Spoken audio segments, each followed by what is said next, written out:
करवीर तालुक्यातील कुरुकली इथं परिते जिल्हा परिषद मतदारसंघातील काँग्रेस उमेदवारांच्या प्रचारार्थ जाहीर सभा आयोजित करण्यात आली होती. सभेच्या सुरुवातीला स्वर्गीय आमदार पी.एन. पाटील यांच्या प्रतिमेचं पूजन करून त्यांना अभिवादन करण्यात आलं.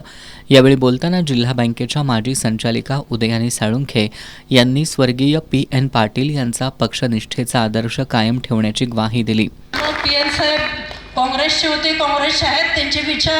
त्यांच्या विचाराने ते आमच्यात राहतील. त्यांचा आत्मा कधीही काँग्रेस सोडून कुठल्याही पक्षात जाणार नाही.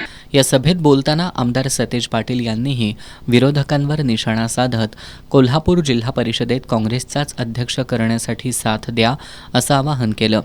यावेळी MR. Patil, Rajaram Patil, Sadashiv Charapale, Shashikant Patil Suyekar, Udayrao Patil Sadolikar, SB. Patil, NS. Killedar, RS. Kamble, Suyog Wadkar, Yuvraj Mali, Pandurang Kamble, DS. Patil, Madan Patil, Dattatray Patil, Akshay Raut, Taufiq Mullani, Rushikesh Patil यांच्यासह परिते जिल्हा परिषद मतदारसंघाचे उमेदवार एकनाथ पाटील, परिते पंचायत समिती मतदारसंघाचे उमेदवार तानाजी पाटील तसेच काँग्रेसचे पदाधिकारी आणि कार्यकर्ते मोठ्या संख्येनं उपस्थित होते.